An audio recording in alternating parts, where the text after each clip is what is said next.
Luke's walking us back up to the house. So this is the last orange tree, this one, Luke. Yeah, this is the latest orange, the latest ripening orange we've got on our land here.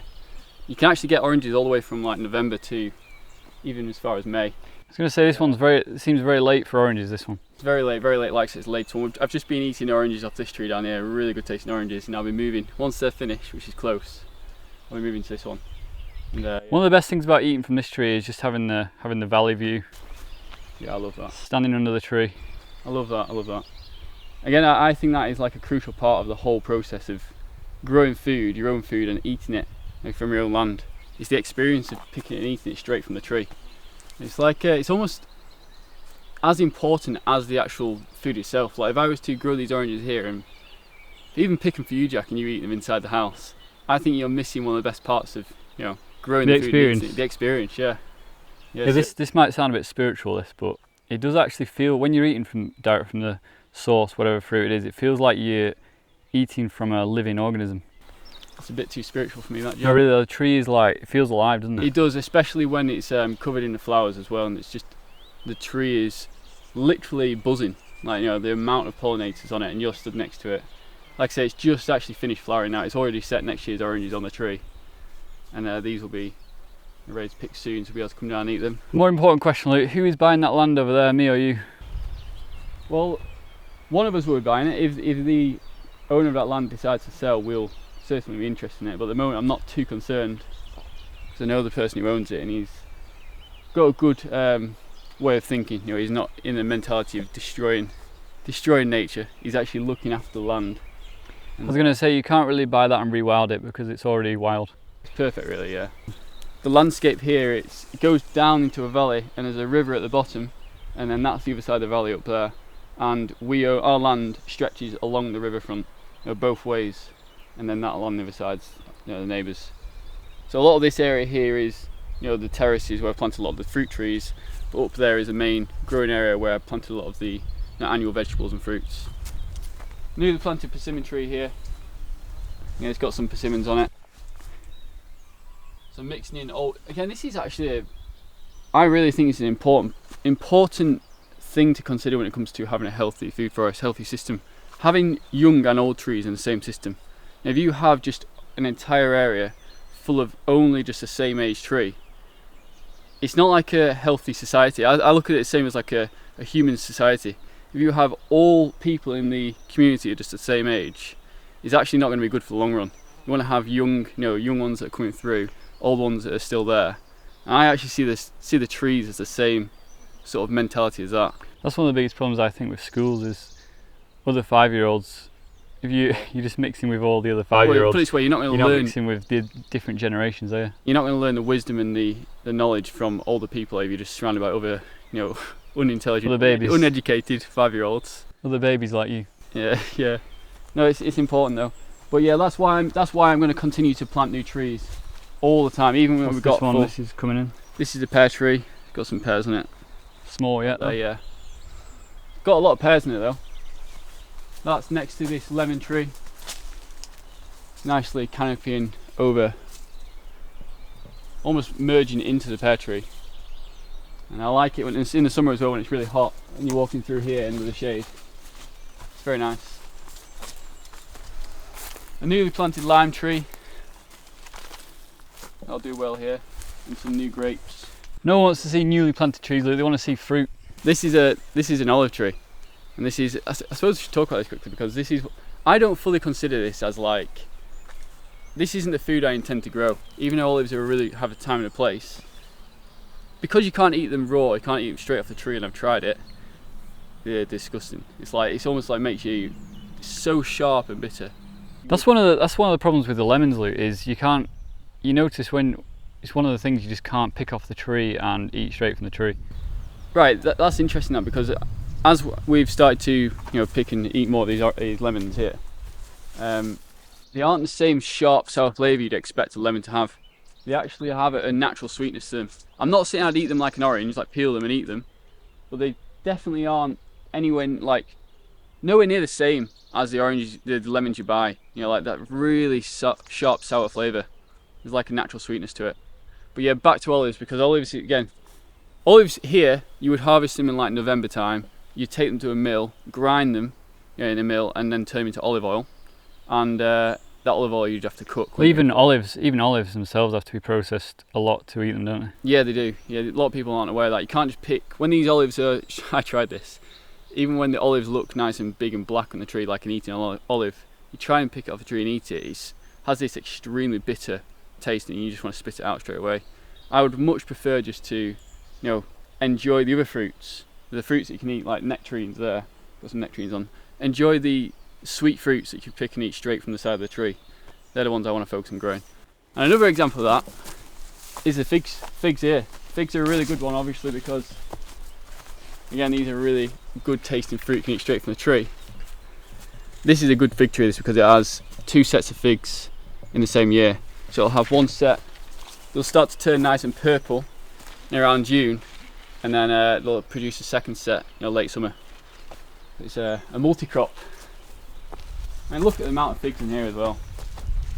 Just on the ends there, so many figs. Still green. Yeah, not quite ready yet. Good size though, aren't they? Yeah, looking good. I'm looking forward to enjoying these. And this year, hopefully, you leave me a little bit more than you did last year. Because every time I came to this tree, you seem to have just picked and eaten all the good ones, the right ones. You're going to need better pest control, aren't you? Yeah, what would work against you? Other humans living on your land. What would work against you? Good pest control against human.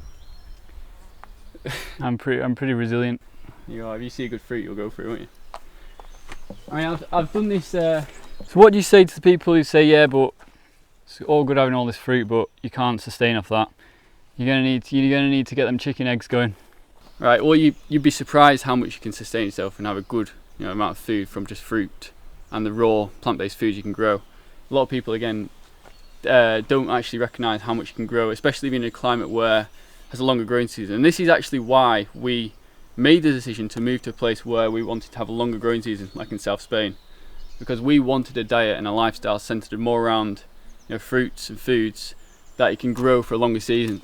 So here, just as an example, in the winter months you can grow oranges, avocados, mangoes, cherimoyas, a lot of good fruit. Persimmon's good in November, December, isn't it? Persimmons, some varieties of persimmons, the trees are loaded with orange fruits and there's no leaves in the tree. It's an amazing looking tree. Yeah, even if you're going down the route of storing food for winter, like sweet potatoes is a really good one, which I'm growing a lot of here.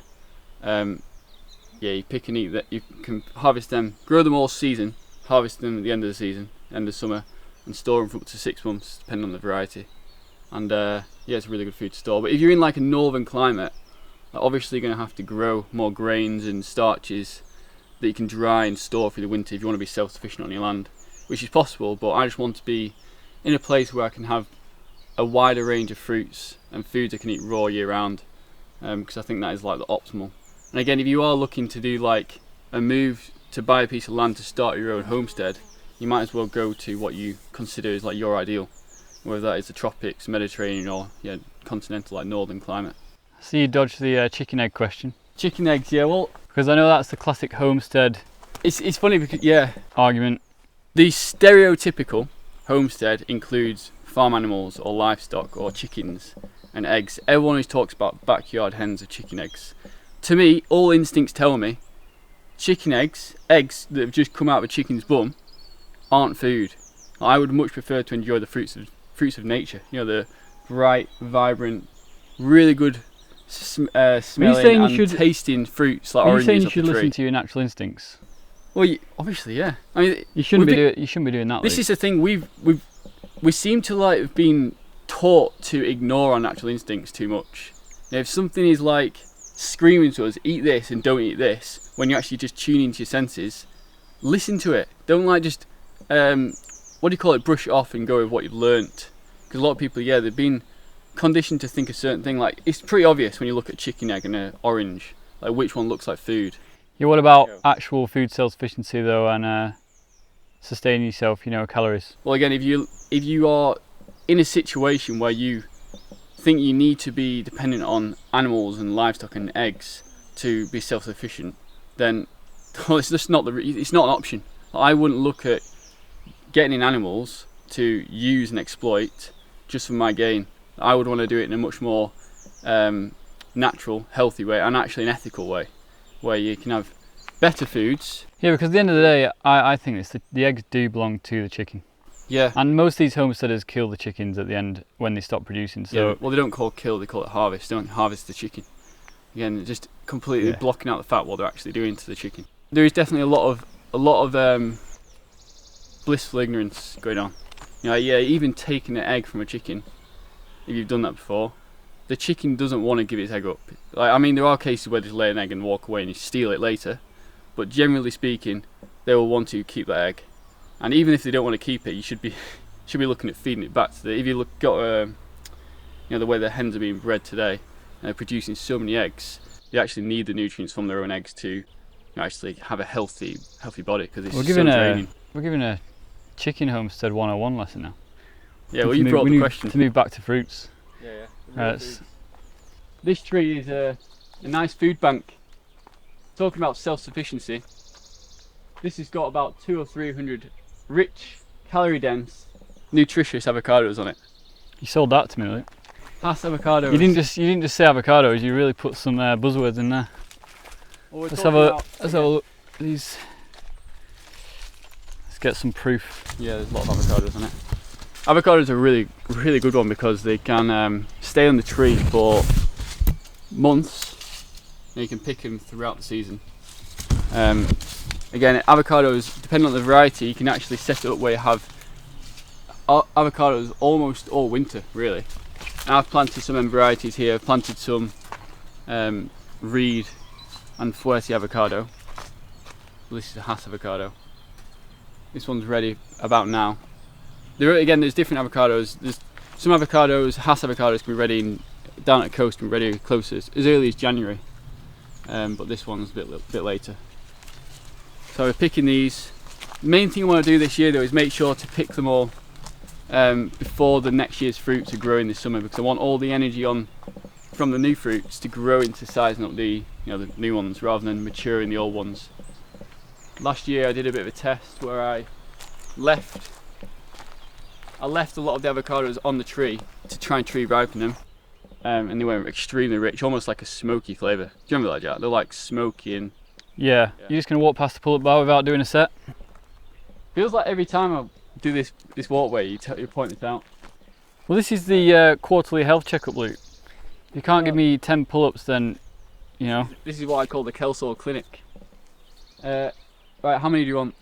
Alright, well, give me 10. Give me 10 and you can pass.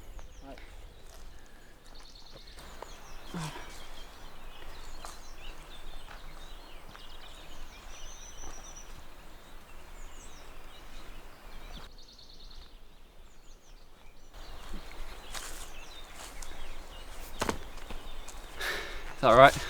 That's good. How many can you do then now? If I was not fatigued in any way. We just want numbers, Luke. We just want numbers. In one set, probably like 25, probably. Matt. I've done more in that before, but right now, probably. But yeah. See, you've started work on this area as well up here. Yeah, this is more space to use for growing annual Well, fruits. actually, just for the people listening, that was a lawn, but Luke decided to convert it into more growing space. We don't want lawns, we want food. And to me, it's far more appealing having melons on the ground growing as opposed to grass. Everyone's got a grass lawn, nobody's got melons growing. That's the problem. So here, I planted, yesterday I direct sowed, or last week I direct sowed about 15 melons and some rows of tomatoes at the back as well. So that's going to be some nice annual fruits. Again, fruits that you can grow and eat fresh and raw. Need to get building a step on this bit because we use this bit quite a lot. Not meant to be a walkway. This is another fig tree, by the way. Really big fig tree. But no, it's nothing really growing just yet. It's just started to sprout. What climate do you need to be able to grow watermelons successfully? You definitely, outdoors, no greenhouses. Yeah, well, you definitely need a long growing season, and you need warm nights as well. So you need that for an extended period.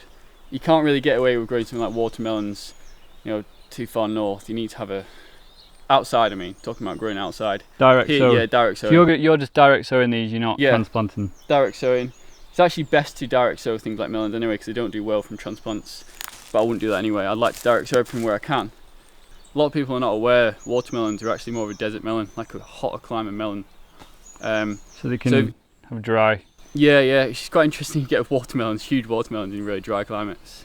But if you're in like a slightly cooler climate and you have a bit of a shorter growing window, focus more on growing like cantaloupes, because they do a little bit better with those shorter seasons and not as hot summers. So yeah. Or just move to South Spain, Luke, that's better advice. One option, isn't it? Birds of paradise just coming up, aren't they? Yeah. I like that. Paradise in the name, it's good, that, isn't it? Didn't actually get a shot of the actual patch, but why have you got irrigation pipes down on this layer and not the other layer? Do you think it's possible to do this without any irrigation at all? Yeah, if you have a thick mulch and you're growing plants like like watermelons, which can deal with the drier, hotter temperatures, then you can definitely get away without irrigating and just relying on the rainfall itself. But that also does depend on how good your soil is, because if your soil is just dead and isn't very good at holding on to the natural moisture in from the rainfall, then you're not going to be able to. The soil isn't good enough to sustain it for the whole season. You want fertile soil, a thick covering, and then plant plants that can actually withstand it naturally as well. That's the way you can do it without irrigating. You've got to imagine what it's going to look like as well. Lots of melons on the ground, tomatoes growing there, surrounded by some nice birds of paradise and a fig tree. Doesn't get better than that. Right, thanks for the tour, Luke. I'll leave you to it.